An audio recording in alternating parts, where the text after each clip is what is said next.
this is Sierra and welcome to another video. Today we're doing another chapter in my book Nightlight, which was written 6 years ago, as you probably will know.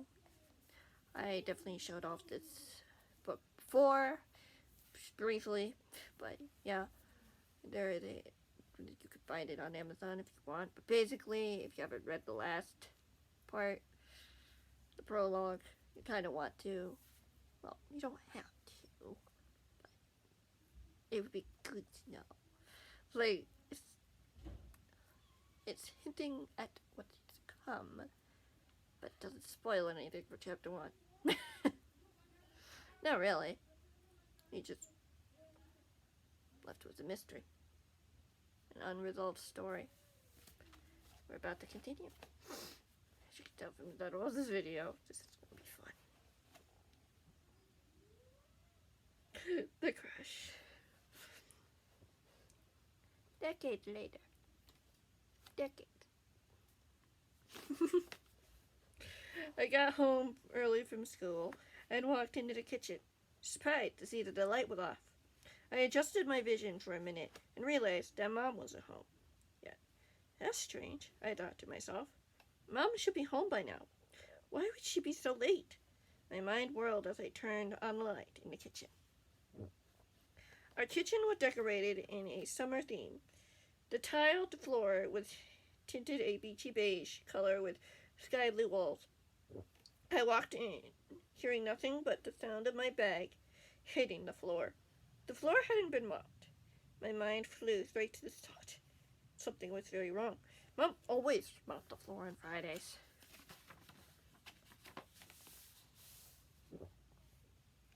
I looked out the window to see snow blowing fiercely. I sighed. This was Legovic snow, all right. Mom was out there. I quickly rushed to the phone and dialed her number. Nothing. I tried again and again. No sound. No voicemail. No ring. Double snap! The line must be dead! The doorbell rang. I rushed to open it, only to see my sister, Hannah, a tall, short-haired, blue-eyed girl. She looked grim. Mom's not home? Mom was usually the one opening the door. I shook my head. I'm concerned. She might be in traffic. Her phone's not working, and the floor hasn't been mopped yet. Okay, then. Hannah snapped as I let her in. Let me tell you up front, I had a bad day, okay? I have a headache from all the chit-chatter in school, and I barely ate any lunch. I had to walk in all that snow and cold. So I thought Mom would be home making hot cocoa for us. And then she's at home. You need to sit down and the couch is open. I offered. What about the cocoa? Hannah pointed out questioningly. You can't even boil water while burning it. Don't worry about it right now, I answered.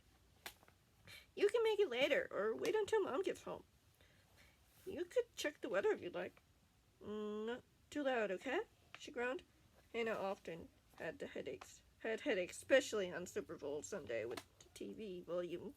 When the TV volume was super high, the noise gave her headaches, and she was always grumpy the next day. Nope, I smiled. Hannah was like Mom sometimes, always making sure everyone was happy. Not unless you want it that way. I rolled her eyes. Why would I do that? Make it loud enough for me to hear, though, I added with a grin, walking back into the kitchen. As I walked into the kitchen, I noticed a note from Mom hanging on the fridge that I hadn't noticed before. I walked over to it and quickly reading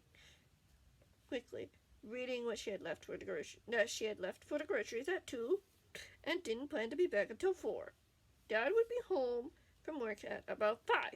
I sighed and smiled. No need to worry. Mom would be home in an hour or less. At least, that's what I thought. Found Hannah sprawled on the couch, leaving me no room. I shrugged it off. She deserved it more than I did. I sat on the floor, watching the news. Oh dear. All of a sudden, the image of a damaged red Honda appeared on the television. I gasped when I realized what it was. I could tell what had happened. Mom was driving fast to get home when she slipped on some ice.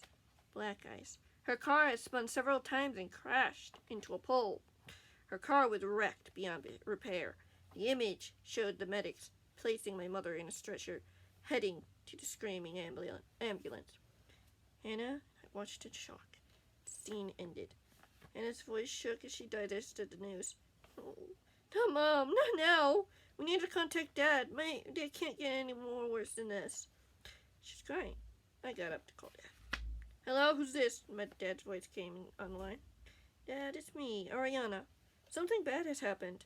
Mom's at the hospital. I choked at the words, forcing them out. I know. Alright. One of my assistants told me. I was just about to call you. Dad was an emergency room doctor. Your mom came in a minute ago. She doesn't look good, but we are taking good care of her. Tears streamed down my cheeks.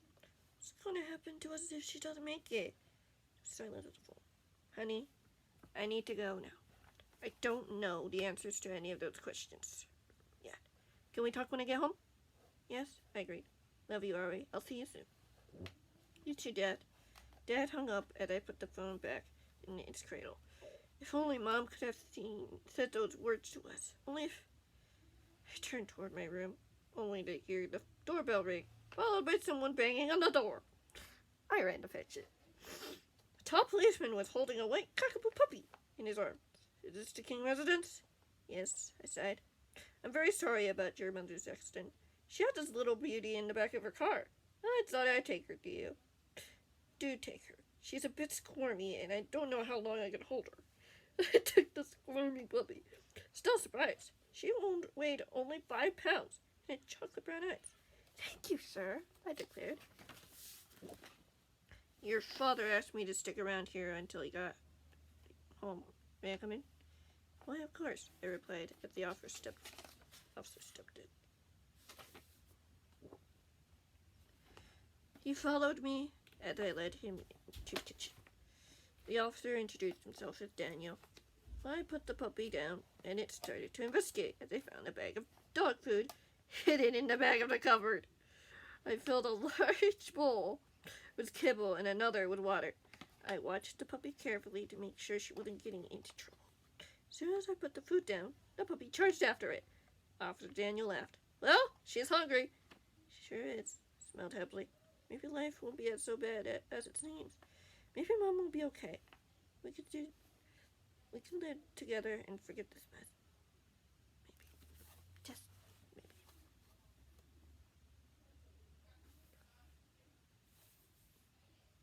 I'm trying to think. Do I want to continue? Yeah. Chapters.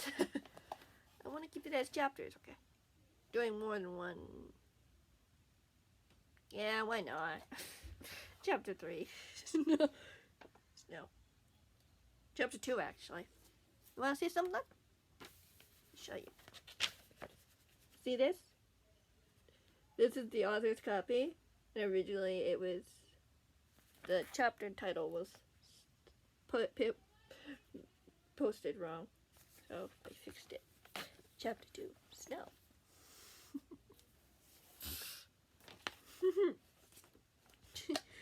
When Dad came home at 4, he looked even more tired than he usually did on work days.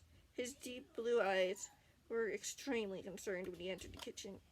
His wavy blonde hair had already grown streaks of gray. He entered with a sad look on his face, but when he spotted the puppy, his expression changed slightly. He smiled as he marched over to pet the puppy. Well, a birthday present delivered at last. Then I remembered, tomorrow was my birthday. I was supposed to have a family party and all, with a cake and ice cream. Mom's unexpected accident had put it out of my mind. When the officer left, I told Dad that I had forgotten about my birthday. Understandable, Dad replied, as a grumpy Hannah entered the room, looking at Dad with surprise. Wow, Dad, you're home early. She went over to him and hugged him tight. Do you have any updates on Mom? Yes, I saw your mom when she came in the emergency room. I decided to come as quickly as possible. When I saw Mom last, she was slowly improving, but a lot can happen in 15 minutes, so we thought we should visit her after dinner to ensure that she's comfortable. Also, I want her to know that you two are okay. He looked at the clock. Goodness, we need to eat fast if we want to see her by 6 o'clock. How about leftovers? Fine by me, I smiled encouragingly. Hannah agreed, with a thankful nod. No matter how annoyed she was, she'd always be grateful for what she did have. I loved and looked up to her for that. We had to leave the puppy at home in a dog cage we found stored in the basement behind a box of blankets, because we couldn't trust what she would do when we weren't home. As we drove around the bend of our street, we noticed another car crash nearby. Sirens were wailing everywhere. As policemen and firefighters worked together, it seemed very serious. I wonder if the person had died. I felt sorry for the family who would be affected. I'd go through the same thing if Mom died. The traffic was awful because of the storm. It went by slowly as the breezy snow drifted around like mud. Mad.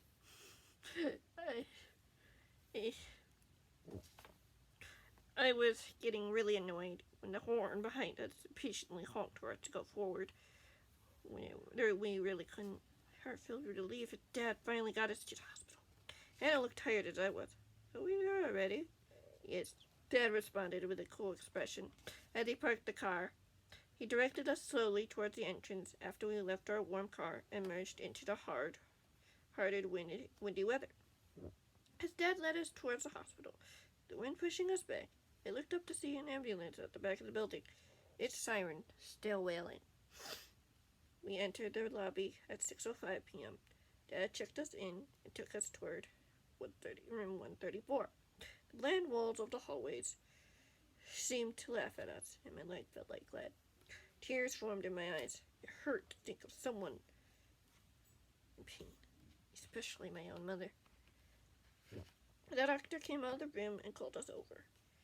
Dad asked him how Mom was doing. He watched his doctor's expression very carefully to make sure he didn't miss an important detail. "Surprisingly," the doctor began, "your wife is rapidly recovering, but sadly she may not be able to walk again." "Oh," Dad sighed. "Are you sure of this?" "Yes, her chances of survival are excellent. I'm quite sure of that." Tears welled up in my eyes and fell faster than a moment ago. I thought about what that would mean for the future. Will she be stuck in a wheelchair forever? The doctor looked at me. Anything can happen, so I can't answer that question. She does have a small chance of regaining strength in her legs. Hannah started to cry. "I mean, she'll never walk up the stairs again to wake us up for school. She'll never kiss us goodnight when we're bundled in our bed. Why does this have to happen? Why?" Dad walked over to comfort her, assuring her that at least Mom was going to be okay. Yet he couldn't hide the tears coming down his face. "I know how you feel, Hannah. Missing out on the traditions will hurt. Now, let's try to be brave so we can see your mother." "Okay," Hannah sniffed as we finished the last few steps into the room. Tears rolled down my cheeks as I walked into the room with Dad and Hannah, where Mom was lying. Her golden honey blonde hair was matted. Her soft green eyes were open and seemed to be smiling. "Hannah, Ariana, it's good to see you. I was just a little eager to get home, and I barely missed the red truck as my car slid on the ice." "I'm glad you're okay, Mom," I choked out. "All I can see," Mom stammered, "is how our lives are about to change. How I can never get up the stairs to your rooms to kiss you goodnight or wake you up in the morning. I don't know what home will be like." "Calm down, Charlotte," Dad assured her, shedding a few tears. "Everything will be fine in the end." She nodded. There was a wheelchair beside her bed, waiting for her. She looked at all of us and smiled. "There's a reason for this." "There is," Dad nodded, holding her hand. "So, Ari," her mom changed the subject. "Officer Daniel told me that he delivered your birthday present. What did you name her?" I stared at the window. Snow covered the metal outside. The sun started to peek out of the cloud. "I think I'll name her Snow, for a new beginning and a chance to start over." "I like that," Mom smiled. "I really do." I noticed Mom whispered something to Dad's ear. He got to her purse and grabbed out what looked like a black box. "This is for you, Ariana. A second birthday present. Can you open it now?" I asked. "Open it when you are ready." Mom smiled. unfortunately, that's gonna be it for today's video. Yeah. Basically. Hope you guys enjoyed, and yes, the next chapter will be out shortly. Whenever that ends up being, we'll be reading chapter 3 and onward. There are 11 chapters total. I can show you that. Well, I'll see you then. Bye.